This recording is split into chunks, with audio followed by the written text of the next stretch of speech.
Welcome back, and thank you for slipping into the Firelight again, if only for a moment. Settle in and come with me to the middle of America. Wichita, Kansas, 1977, where wind combs the tall grass in long, patient strokes, where front porches know the shape of dusk, and where ordinary lives learn to carry extraordinary shadows, shadows that arrive like storms on a steel blue horizon, or linger at the edge of sanity, hiding in the seams of memory, whispering our names, taunting, while others smolder deep in the recesses for years, silent, watchful, waiting for the right moment to escape into the light. She was born Ruth Smock in the smallness of a map dot, Richards, Missouri, where winters bit the hands and summers baked the road dust into everything it touched. The year was 1930, the world thin with the Great Depression, and childhood was a practice in thrift. One good dress for Sundays, patched knees, dimes saved in a jar that never seemed to climb. When she was still small, the family crossed into Kansas to Fort Scott, a modest town of church bells and grain trucks where neighbors waved from porches and the evening smelled of cut hay and laundry soap. In Ruth's home, tenderness never quite learned a language. Stoicism was the rule, a kind of armor the adults wore and passed down like a family quilt. There was pride in not crying, in swallowing fear before it could rise. The world was unkind, better to be harder than it was. If a child fell, she was taught to stand. If her heart trembled, she was taught to still it. Love lived there, yes, but buttoned tightly, stitched into silence. Years turn as they do. The girl becomes 16, tall enough to reach the top shelf, old enough to carry the groceries without complaint, still young enough to believe that tomorrow can be neat and ordinary if she keeps her head down and follows the rules. It is October 1946, the month that rusts the edges of leaves and sends a chill under doors. Late afternoon, the sky the color of cracked porcelain. Ruth steps through her family's back door, with paper sacks pressed to her chest. A hinge cries out, a small, ordinary sound. And then the ordinary ends. A shape fills the kitchen. A man, tall, rough around the edges, overalls stained by a life of labor. 50, perhaps. The kind of face you wouldn't remember in a crowd until it is too close to forget.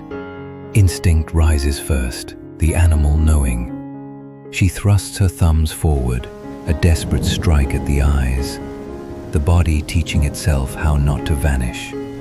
For a heartbeat, she thinks she might break free. The rag comes next, a sharp chemical sweetness. The world swings. Her knees forget their work. The floor lifts to meet her. Even the last image tries to survive. The flat iron heating on the stove, the kind of everyday tool that should smooth collars and sleeves, not burn itself into a young girl's memory.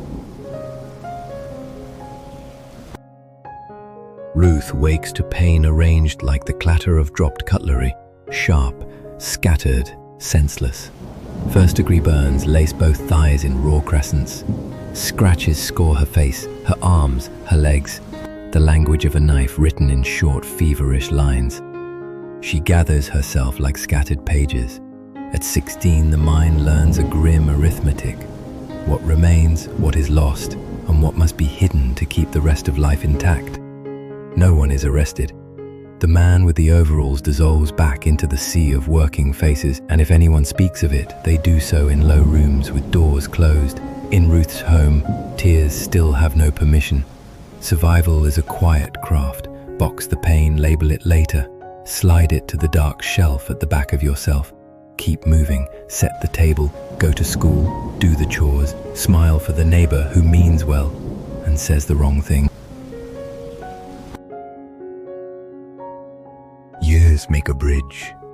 The girl who fell in the kitchen stands again and walks it. She meets Ed Finley, a man who knows the feel of lean times in his bones, a man whose hands have learned how to be gentle. They marry. Two people from the frugal heartland building a life with patience and alleges steadiness. There are two sons, laughter folded into tired evenings, the kind of small triumphs that stitch a family together, a repaired sink that doesn't leak anymore, a report card taped to the icebox, the smell of Sunday roast curling from the oven like a hymn. Kansas widens beneath them. They settle in Wichita, where the prairie has learned to wear a city's shirt. Ed keeps the books, an accountant who can make a column of numbers behave. Ruth finds work in the security department at the phone company, a quiet woman in a quiet job, reliable as morning coffee. Neighbors speak softly of them, a good couple, the kind you ask to watch your house while you're away. In summer, Ruth hangs sheets on the line and the wind plays them into ghosts. In winter, she knits warmth into yarn, the needles ticking like a clock. If the old wound speaks, it does so rarely.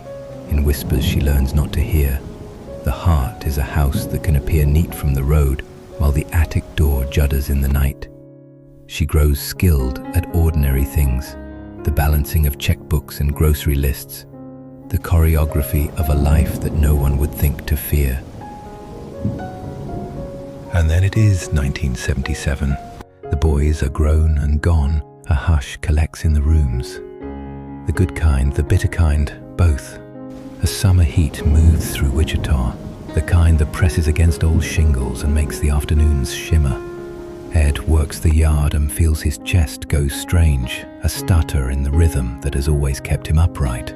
He folds, and for one horrid breath Ruth thinks, this is how the story ends. The hospital says tests, which is a word that means wait, which is a word that teaches the hours to lengthen. She goes home alone to a house that knows both of them. The light on the kitchen tile looks different. Even the air seems to hold its breath. The telephone sits like a black animal on the counter, wired to a web of voices that carry news across town, good and terrible alike. In this house that evening, the very possibility of it ringing becomes a kind of weather. Ruth sets her purse down. She lowers herself into a chair that has never felt so empty. She tells herself to be strong as she was taught, as she has always been. The telephone chooses that moment to ring. A person's life can be divided by sounds, the soft click of a door you locked yourself, the thunder you counted down to, the first cry of a child. For Ruth Finley, there will be the first ring and what follows after. She lifts the receiver to her ear, braced for the hospital, braced for any of the words that turn a life. The voice that greets her is a stranger's, low and too certain, drawing a long, cold line back through the years. Are you Ruth Smock from Fort Scott? It is a question with an answer she hasn't said out loud in a long time. Her maiden name lands on the table like a small, unsettling stone. The voice begins to read not a scripture, not a comfort, but a clipping, yellowed in memory. A newspaper article about the girl at the kitchen stove, the iron, the chloroform. The words move through the wire as if time cannot blunt the blade they carry. How did you, she starts, but the voice keeps going, as if the past is a country he has been walking for years, as if he knows its secret roads. He claims he found the peace in the walls of an old house, torn loose with the plaster and dust, as if the past had been stitched into the very bones of the earth, and he alone was clever enough to dig it out. Then the voice asks if she still wears her brand. A word that turns the stomach and salts the scars. He asks for money. He threatens lightly at first, the way some men test the fence before they jump it. And beneath it all there is a hum, not of desire, not of rage exactly, but of fascination. A man peering through a keyhole he believes only he has found. Ruth hangs up. The house is too quiet again. Somewhere far away, A hospital machine blinks its metronome into Ed's night. She sits at the kitchen table a long time. The telephone, all wire and expectation, waits. She will not sleep well. A door that had been closed for 3 decades has been opened from the outside. But this is the end of one chapter, not the whole tale.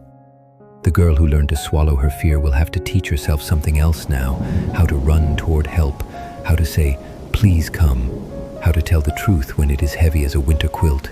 Outside, Kansas exhales. A dog barks 2 streets over. Somewhere another phone rings, innocent as a bell. In her own kitchen, Ruth smooths the tablecloth with her palm, as if she could iron the world back into its good shape. The next ring will not be tonight. The next ring will wait for its moment, as patient as a hunter in a tree line.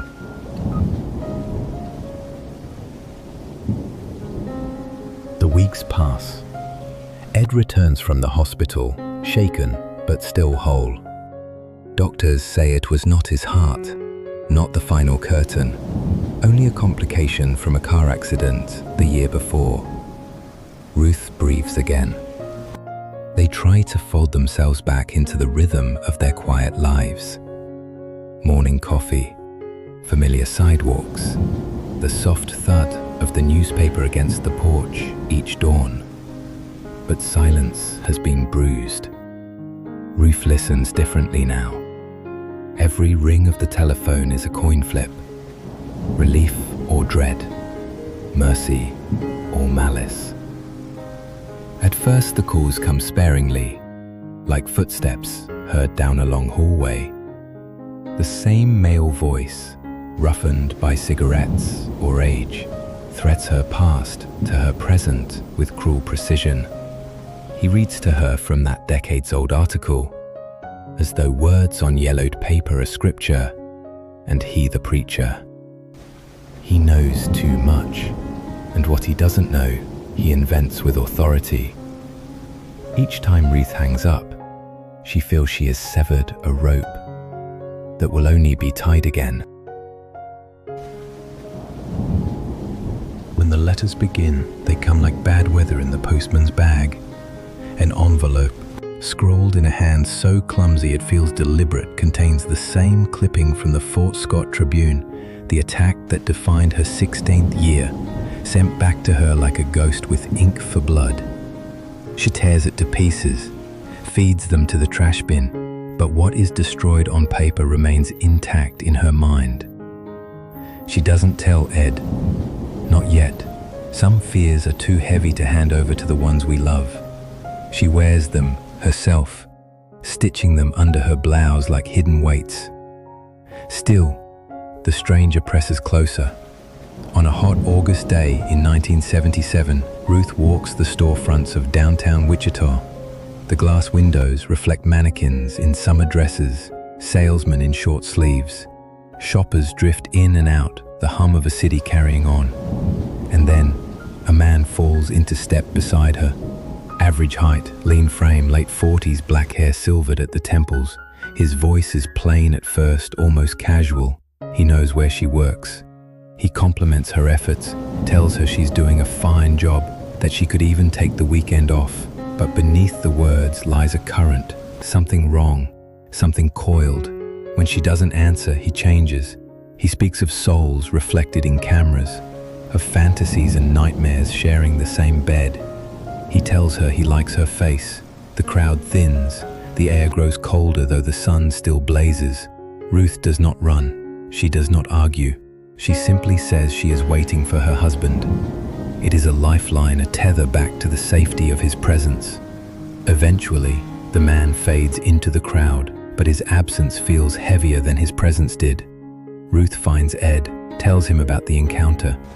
They brush it aside. A stranger, a weirdo, nothing more. But in the corners of her mind, Ruth knows better. Shadows do not appear for no reason. A year later, June 1978, the stranger returns. Again in the shopping district. Again, Ruth is alone. This time, there is no mistaking him. He seizes her wrist with a grip that leaves her skin smarting. She pulls, yanks free, runs across the street into Macy's. Behind her, his voice lashes through the air like a whip. She calls Ed from the store. He comes swiftly, finds his wife trembling, recounting not only this encounter, but the phone calls, the clipping, the letter. At last, the burden is shared. Ed, alarmed and protective, urges her to report it to police. But Wichita in 1978 is a city under siege. The name on every officer's lips is BTK, the serial killer who stalks, binds, tortures, and kills.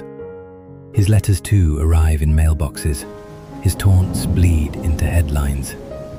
Compared to that storm, Ruth's case is seen as a weather of a lesser kind. A report is filed, yes, but no follow-up ever comes. The police are looking elsewhere, chasing a predator with a more public shadow. And still, the stranger circles Ruth's life. That October, another envelope appears. A name is scrawled across the front in heavy black strokes. Inside, a single sheet with violent words that cut raw and deep. This time, Ruth gives the letter to Ed. Together, they walk it to the police.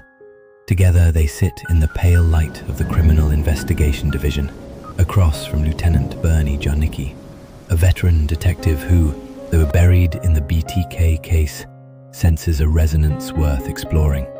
He takes the letter, notes the crude rage, the similarities of tone, but priorities loom. He promises to look into it, and then he turns back to the city's larger monster. Ruth walks home, the echo of footsteps trailing her down Market Street. She is not BTK's victim, not officially, but in her life, a new predator has already found his stage. Letters multiply, calls deepen, words twist into rhymes, grotesque little poems that turn her scars into stanzas. The man who stalks her begins to be called something new, a name born of Ed's exasperation and weary wit. The poet. And the poet will not stop. Threats are one thing, but when words begin to rhyme, when cruelty takes the shape of verse, something more sinister steps into the light. The letters that arrive for Ruth Finley grow stranger by the week. The handwriting collapses in on itself, spelling fractured, sentences breaking apart, new words invented as if by fever. Yet in the chaos is a rhythm, jagged and compulsive. The stranger writes in rhymes, obscene couplets, ugly songs. He fixates on her scars, calls them brands, repeats his obsession with the burns she carried since 16. Each letter is a trap of words designed to wound all over again. Ed calls them poems, though there is no beauty in them, and so, in the quiet of their home, they name him the poet. It is a name that sticks. Ruth begins typing clean copies of the letters for Lieutenant Jarnicki, her hands hovering over the keys late into the night, the sound of the typewriter a hollow metronome. It is easier to see the menace in tidy lines, she tells herself. Easier for the detective to decode. But in truth, each keystroke binds her more tightly to the very man she fears. She is the scribe of her own torment, archiving the words that claw at her. Phone calls still come.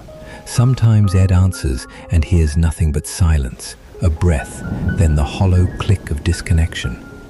Other times Ruth picks up and the voice is waiting, reminding her that time does not blunt the past, that memory is his stage, and she is still his audience.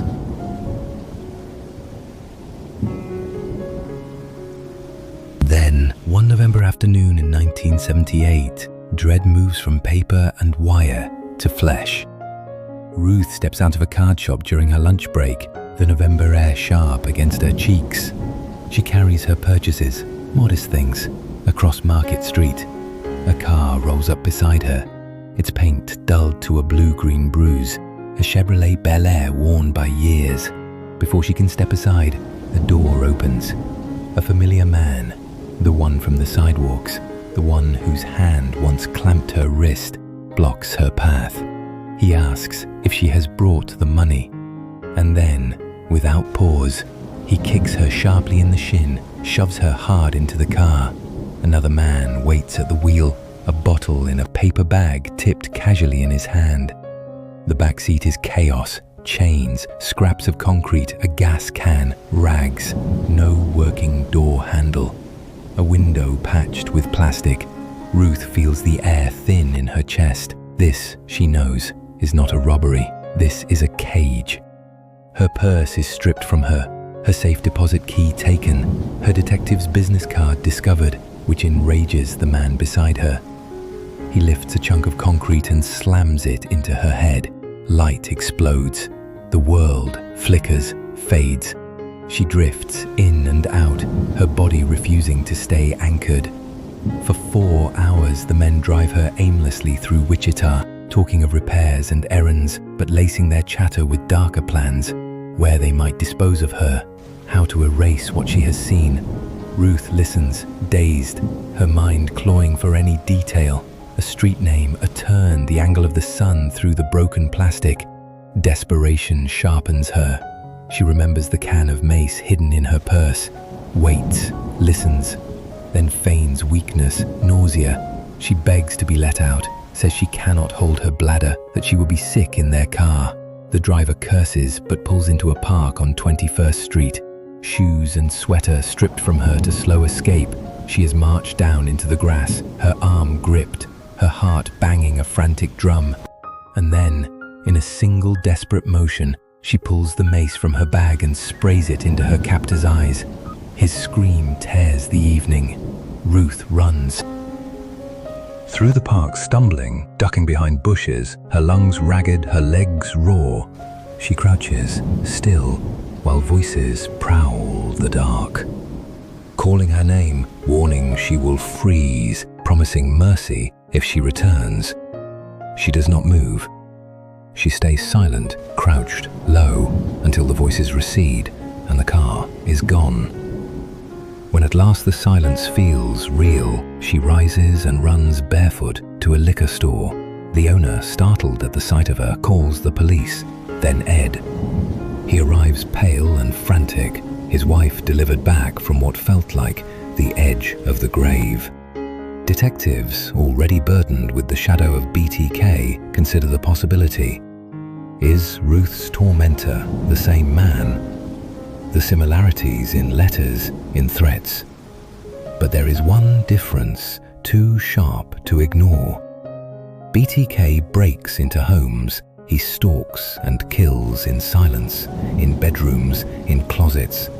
Ruth's tormentor walks the streets, seizes wrists, kidnaps in daylight. Perhaps Wichita is cursed to have 2 poets of death in its midst. Weeks turn to months. Police stake out Ruth's home, comb neighborhoods, watch her comings and goings. The poet is never seen, yet his words multiply.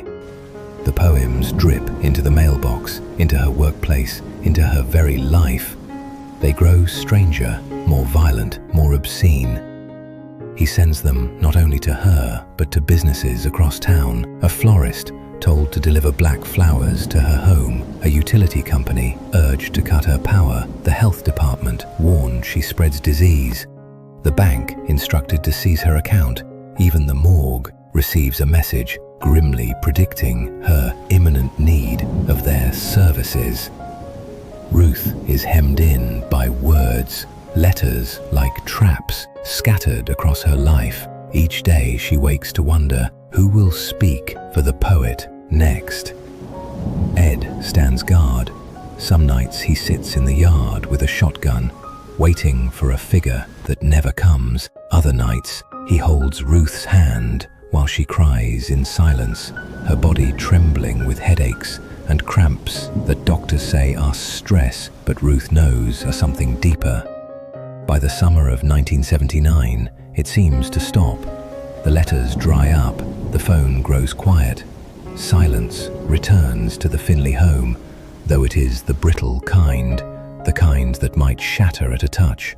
They dare to believe, for a while, that the poet has tired of his play. They plan a trip to Colorado, their yearly retreat. their slice of sky and mountains. Ruth shops for jeans, small preparations for freedom.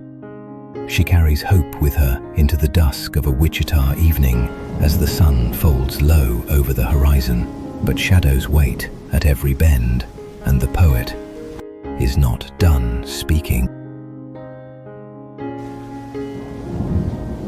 The air is thick with heat as Ruth leaves the bright aisles of Dillard's, a bag of jeans folded under her arm, thoughts of mountain air and quiet streams just ahead. The parking lot is thinning now, the last shoppers drifting home, the day's light falling fast. That old whisper, the one that tells her when to look over her shoulder, is already awake. She quickens her step, keys ready in her hand, her car waiting like sanctuary at the far end of the lot. And then, a shadow, a shove from behind, a voice that curdles her blood. "Get in the car, drive me to the bridge." It is him, the man who stalked the sidewalks, who filled her phone with threats, who pressed letters into the trembling hands of strangers across Wichita. The poet. Her body reacts before her mind does. She twists, tries to break free, but his hand is iron. He drags her against the car. She resists. The blade flashes. Cold steel, quick as lightning, sinks into her back. Once, twice, and again into her side. A scream chokes in her throat, but adrenaline hurled her forward. She staggers, bleeding toward the driver's side. Somehow, she makes it inside, slams the door, engine coughing to life. She drives, not straight, not steady, but moving. Survival is movement. At a red light, her vision doubles, her breaths rattle. She looks down. The knife is still lodged in her flesh, its handle jutting grotesquely from her side, as if mocking her. The world tilts, and still she drives. She pulls into a gas station, desperate for help. The booth is there, the phone inside. She dials with shaking hands, her voice cracking as she tells the police she has been stabbed, that she needs them now. The captain on duty recognizes her name, her case, the long shadow of the poet. He dispatches a car at once, but fear is louder than reason. Ruth hangs up, staggers back into her car, and drives herself home. 5 minutes that feel like eternity every second, a thread unraveling. At the house, Ed hears the tires, the uneven crunch of gravel under wheels. He steps out and sees her collapse against the doorframe, pale as ash, her dress blooming red at the seams. For a moment he cannot move. Then instinct seizes him. He catches her, lowers her into the passenger seat, and drives, faster than he ever has, through streets that blur and dissolve. At the hospital, hands swarm her. White coats, sharp scissors, the hot sting of antiseptic. The knife is pulled from her side. The wounds are stitched, bandaged, watched. Doctors say she was inches from death. A little deeper, and the blade would have found her heart. 9 days she lies in the ward, drifting between pain and sleep. Ed by her side, steadfast, his face a map of worry carved deeper by each passing night. Outside the hospital walls, the story spreads. Wichita has long been haunted by the name BTK, and now whispers add another, the poet. Neighbors trade theories across hedges, cashiers lower their voices behind counters. 2 predators in one city, or one monster wearing many masks. Reporters call, papers print the poems. The Eagle Beacon begins receiving its own taunts from the poet, letters scribbled in the same crude hand, mocking the police, mocking the Finleys, mocking the city itself. The words ripple outward, seeding fear into every household that reads them. And Ruth, quiet Ruth, who once stitched safety into every seam of her life, becomes the unwilling face of terror in Wichita. The police intensify their efforts. Surveillance teams shadow her steps. Plainclothes officers tail her errands. Detectives study each envelope as though it might bleed truth. She wears a bulletproof vest, walks through downtown while undercover officers scan the crowd for eyes too fixed, feet too close. But no one comes. Still, the letters multiply. More than 50 arrive in a matter of months, scattered across the city. Businesses, neighbors, utilities, even the morgue, which receives a $5 bill and a note. Prepare her soon. The poet does not need to be seen. He is everywhere. Home, Ruth suffers. Headaches bore into her skull. Stomach cramps bend her double. Nights are long, hours stretch taut by the expectation of another letter, another call, another face in the crowd. Ed, ever the watchman, patrols the yard with his shotgun, the barrel silver under the moon. He will protect her, he swears. But how do you protect someone from words, from shadows that write themselves? Autumn comes. The poet promises death at the St. Patrick's Day parade. April brings rocks hurled against the Finley's porch. Christmas wreaths burn in the night. Each act another stanza in a cruel, unfolding poem. The city tightens its grip on the case. Detectives pore over envelopes by the hundreds, studying fibers and tears under microscopes. Chief Richard Lemunyon himself begins reviewing the massive case file. A 15-volume chronicle of letters, threats, and sleepless nights. And in those pages, a suspicion begins to form, one that no one dares to say out loud. Not yet. For now, Ruth is still the hunted, still the woman stalked by a poet of cruelty, still the victim who runs, stitches, prays, survives. But storms have a way of turning inside out. And this one is no different.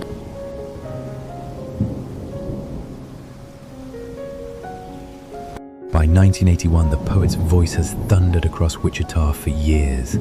Letters, calls, taunts, threats, each one a stone in a long and winding wall.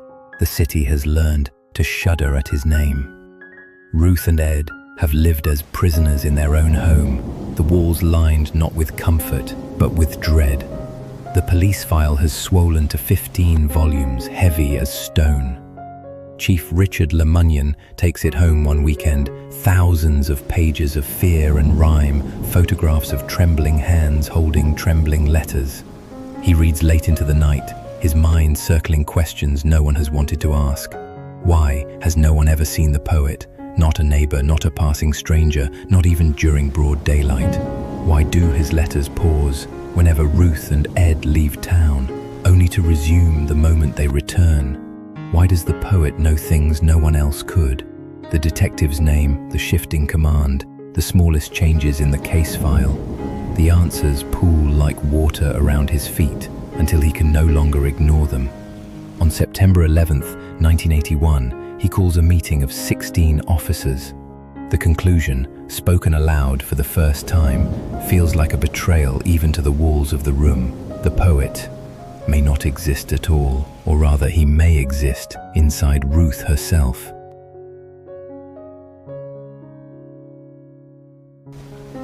The theory spreads like cracks through glass.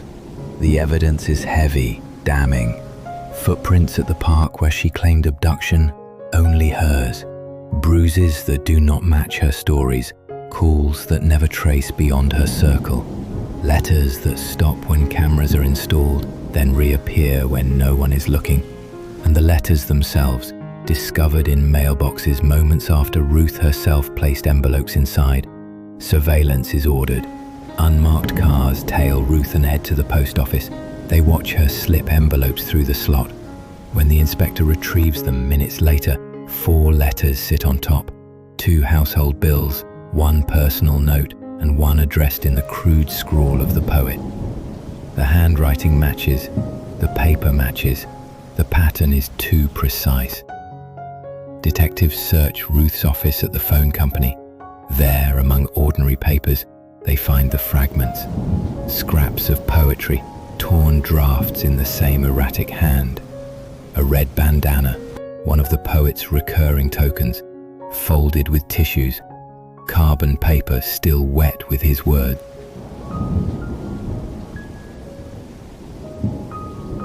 When confronted, Ed is stunned.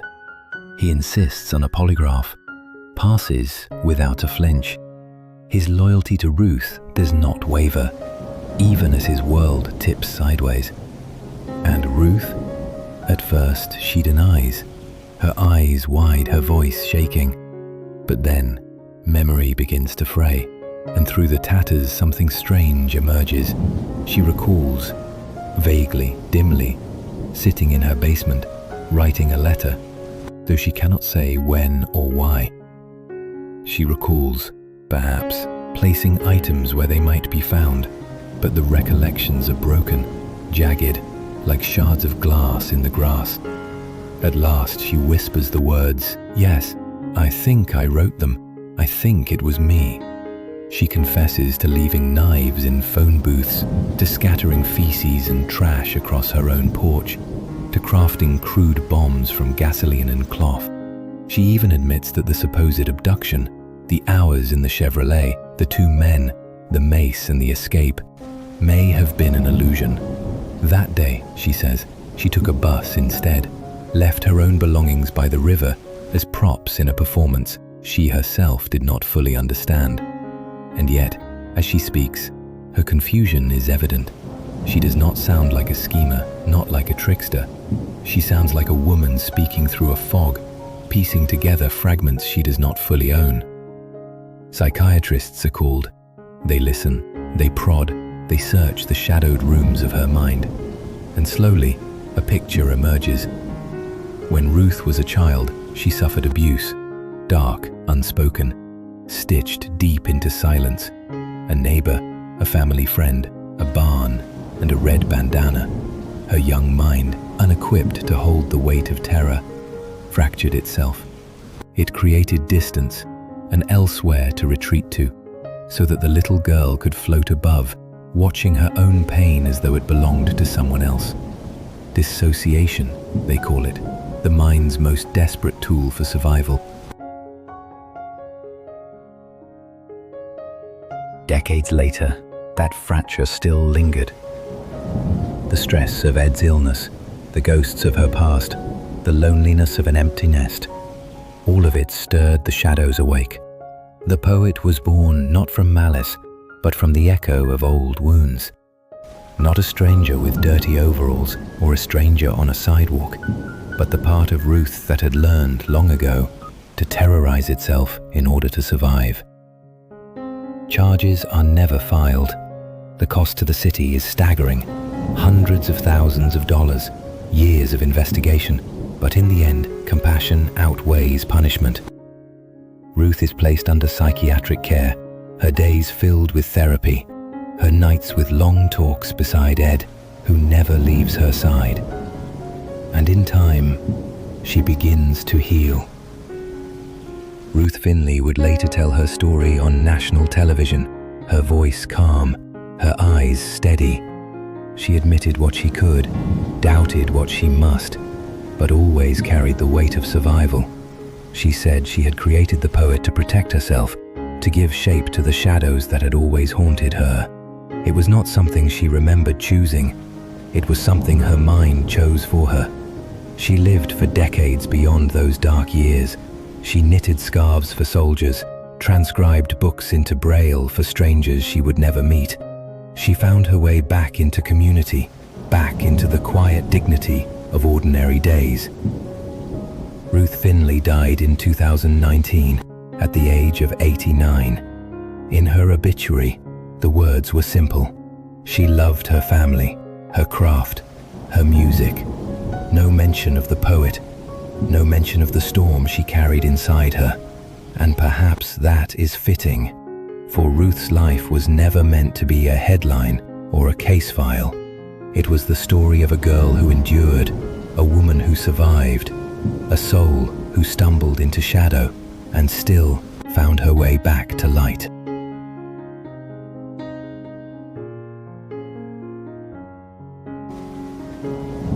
Thanks for listening. This has been Fireside Crime Stories, where the darkest tales are always read by Firelight. If you haven't already, subscribe. And before you go, toss a little fuel on the fire. Hit that like button, ring that bell, so when the shadows shift again, you'll be the first to know that another fire's burning and another story's being told. Until next time, stay warm, stay curious, and stay safe.